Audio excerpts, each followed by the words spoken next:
Good morning, students. Today we are going to read our next poem, No Men Are Foreign, written by James Kirkup. In this poem, the poet James Kirkup wants to say that there should be no discrimination on the basis of their appearance, religion, or reason. The poet wants to say that people should love their fellow human beings from the bottom of their heart. The same message has given. So let's begin the poem. Stanza first. Remember, no men are foreign, no country is foreign. Beneath all uniforms, a strange body breathes. इस stanza में poet क्या कह रहा है, अपने साथियों से यही बात बता रहा है। रिमेंबर, याद रखो, कोई भी आदमी स्ट्रेंज, विचित्र नहीं है, क्वियर नहीं है। नो कंट्रीज फॉरेन, और ना ही कोई कंट्री फॉरेन है, कोई भी कंट्री विदेशी नहीं है, ना ही कोई आदमी विदेशी है। सब क्या है, कोई भी स्ट्रेंज नहीं है। बीनेथ ऑल यूनिफॉर्म्स, और जो यूनिफॉर्म हम पहनते हैं, बीनेथ मीन्स अंडर, उसके नीचे अ सिंगल बॉडी ब्रीथ्स, वही सेम बॉडी ब्रीथ्स, सांस लेती है। लाइक आर्स, जैसे कि हम लेते हैं। The land our brothers walk upon is earth like this, in which we all shall lie. और क्या कहा है, like ours, यानी कोई विदेश, कोई धरती विदेशी नहीं है, सब एक समान है। जैसे हम हैं वैसे ही धरती जिन पर दो लोग चलते हैं वो भी वैसी है, वो धरती भी वैसी है। आर ब्रदर्स वॉक, जिस पर हमारे बहन भाई चलते हैं। इज अर्थ लाइक दिस, उनकी धरती भी सेम ऐसी ही है जिस पर हम सब रहते हैं। So in this first stanza the poet wants to say that no men are foreign and no countries are foreign, all are uniforms, सभी के सभी क्या हैं, एक हैं, कोई भी व्यक्ति अलग नहीं है। So we should love to each other. In the second stanza, they too aware of sun and air and water are fed by peaceful harvest. और क्या बताया है नेक्स्ट पैरा में, दे टू अवेयर, और वो हमें इस बात से भी अवेयर करते हैं कि जो सन है एंड एयर, जो हवा बहती है या जो पानी हम पीते हैं, आर फेड बाय पीसफुल, जो हम सभी को पिलाया जाता है। कैसे, पीसफुल, बिल्कुल आराम से, शांति से। बाय वॉर्स लॉन्ग विंटर स्टाउड, तो उसमें भी, वहाँ पर भी जब हम लड़ाई करते हैं तो वो लोग भी विंटर में ऐसे ही भूख से मरते हैं जैसे कि हम भूख से मरते हैं। Means no man are foreign, कोई भी फॉरेन नहीं है।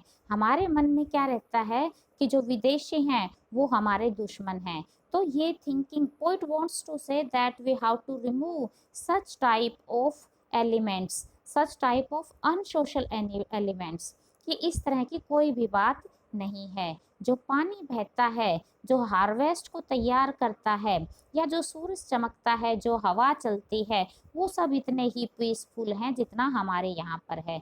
बाय वॉर्स, और जब लड़ाई होती है तो सर्दी में वो लोग भी ऐसे ही भूख से मरते हैं जैसे कि हम लोग मरते हैं। स्टाव मतलब to suffer due to hunger.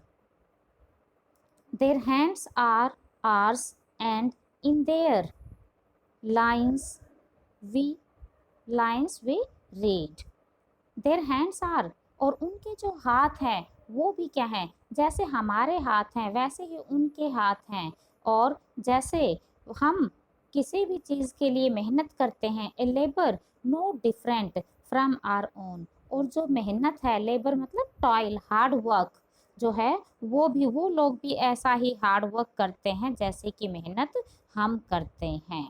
So in this passage the poet wants to say that the people use same air, sun, water as we use. ठीक है, और क्या है, they also feel starve in the winter and they do the same hard work as we do. वो भी वैसे ही मेहनत करते हैं जैसे हम करते हैं। और every stanza has given some difficult word, so you can consult from here. Now next stanza 3, third stanza देखिए अभी.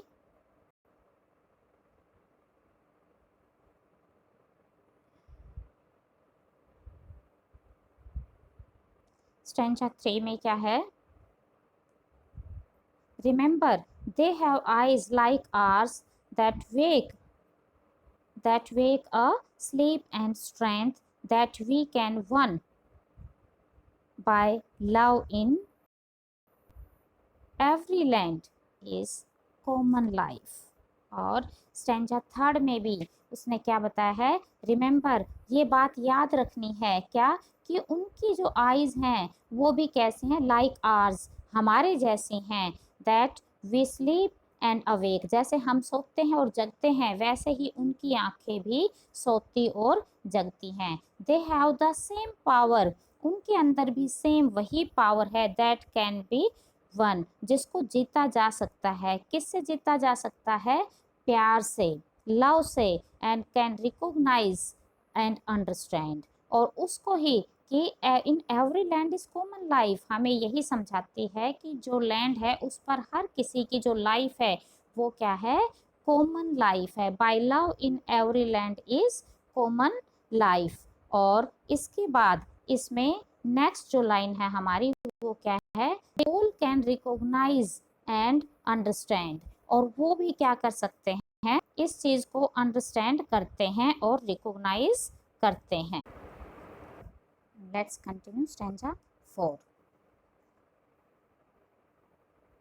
लेट अस रिमेंबर, और पैराग्राफ 4 में क्या बता रहा है? Let us remember whenever we are told, जब भी हमें इस बात का भी याद रखना है कि जब भी हमें क्या कहा जाता है, बताया जाता है क्या? टू हेट आवर ब्रदर्स, कि अपने भाइयों से घृणा करने के लिए जब भी हमें बताया जाता है, इट इज़ आवर सेल्स, और ये हम ही होते हैं. That we shall dispossess, betray, condemn, remember we who take arms against each other, और ये हम ही होते हैं जो क्या करते हैं? अपने ही भाइयों से घृणा करते हैं. और हम स्वयं ही रहते हैं. इस बात के जिम्मेदार कौन है? हम खुद हैं. अगर हमें कोई ये कहता है कि आप अपने भाइयों से लड़िए, तो उन सब के लिए वी आर रिस्पॉन्सिबल, हम खुद ही रिस्पॉन्सिबल हैं. When we are told to hate our brothers, it's are we जो क्या करते हैं?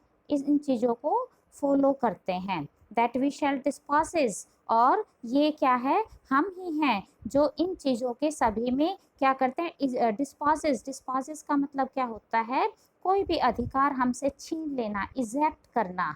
और क्या क्या बताया? रिमेंबर, और हमें dispossess, betray, betray means to cheat, cheat करना, धोखे देना. और नेक्स्ट हमारा क्या है इसमें?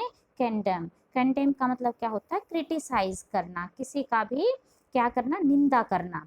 और जब हमें क्या होता है? हमारे अपने ही अधिकार क्या रह जाते हैं? हमसे छीन लिए जाते हैं. अधिकार छीनेंगे और हमें क्या देंगे? चीट करेंगे हमें, और हमें ही क्रिटिसाइज करेंगे. तो क्या करना है? रिमेंबर, याद रखो. कौन? ये हम हैं. We who take arms, arms में क्या होता है? वेपन्स, हथियार. और ये हम ही हैं जो क्या करते हैं? एक दूसरे के विरुद्ध हथियार उठाते हैं.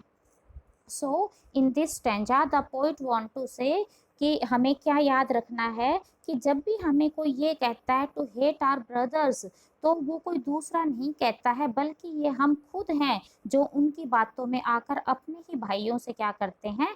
हेट करते हैं, उन्हें चीट करते हैं और उन्हें क्रिटिसाइज करते हैं. ये हम हैं जो उनको धोखा देते हैं और एक दूसरे के खिलाफ हथियार, वेपन उठाते हैं.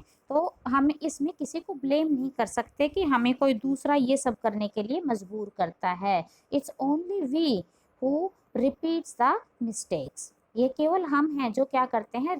गलतियों को दोहराते हैं. And now stanza 5, it is the अर्थ, और ये वही धरती है. इट इज़ द अर्थ, ये क्या है? It is the earth that we defile, और ये धरती जिसे कौन प्रदूषित कर देता है? डिफाइल मतलब क्या होता है? स्पॉइल करना, उसको खराब कर देना, पोल्यूट करना. तो ये जिसे हम दूषित करते हैं। Are hells of fire and dust outrage, outrage क्या होता है, ग्रेट एंगर, बहुत ज़्यादा गुस्सा आना।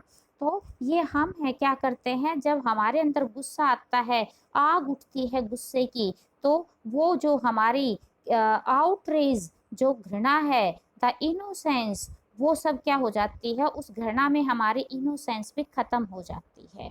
यानी और इट इज़ द अर्थ, ये वो धरती है जिसे हम खुद ही क्या करते हैं, खराब करते हैं। Are hells of fire, hells of fire मतलब जो गुस्से की आग हमारे अंदर उठती है, वो आग क्या करती है, हमारे अंदर जो इनोसेंस है उसको नरक बना देती है, दूषित कर देती है।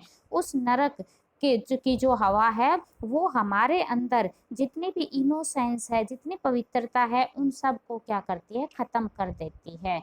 Of air that is everywhere our own, remember no man are foreign and no country is strange. और क्या बताया है, इसलिए हमें यह भी ध्यान रखना चाहिए क्या, कि कोई भी व्यक्ति क्या नहीं है, विदेशी नहीं है, कोई भी व्यक्ति दूसरा नहीं है, सभी कंट्री हैं वो हमारे अपने हैं, और जो फॉरेन है वो हमारे अपने हैं, उनमें रहने वाले फॉरेनर्स हैं वो भी हमारे अपने ही भाई बंधु हैं।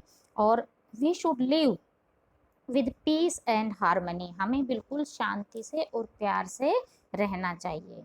इस धरती को दूषित करते हैं वो हमारी क्या रहती है, हमारी दूषित सोच होती है, जो बीट्रे करते हम एक दूसरे को, कंडम करते हैं, डिस्पोजिस करते हैं, ये सभी वो अत्याचार हैं जो हमारे दिमाग की उपज होती है। और यही जो घृणा भरी व्यवहार होता है, ये हमें इनह्यूमैनिटी की ओर लेके जाता है, and it makes a human being inhuman, आदमी को अमानव बना देता है, अमानवीयता की ओर लेकर जाता है। So the poet wants to give a lesson that there is no man are foreign, no countries are foreign, we all should live with peacefully. So the poet wants to convey that we should learn to live with our brothers, we should learn to tolerate, forgive and compromise. Only in this way our life would be happy and peaceful. Thank you. Have a nice day.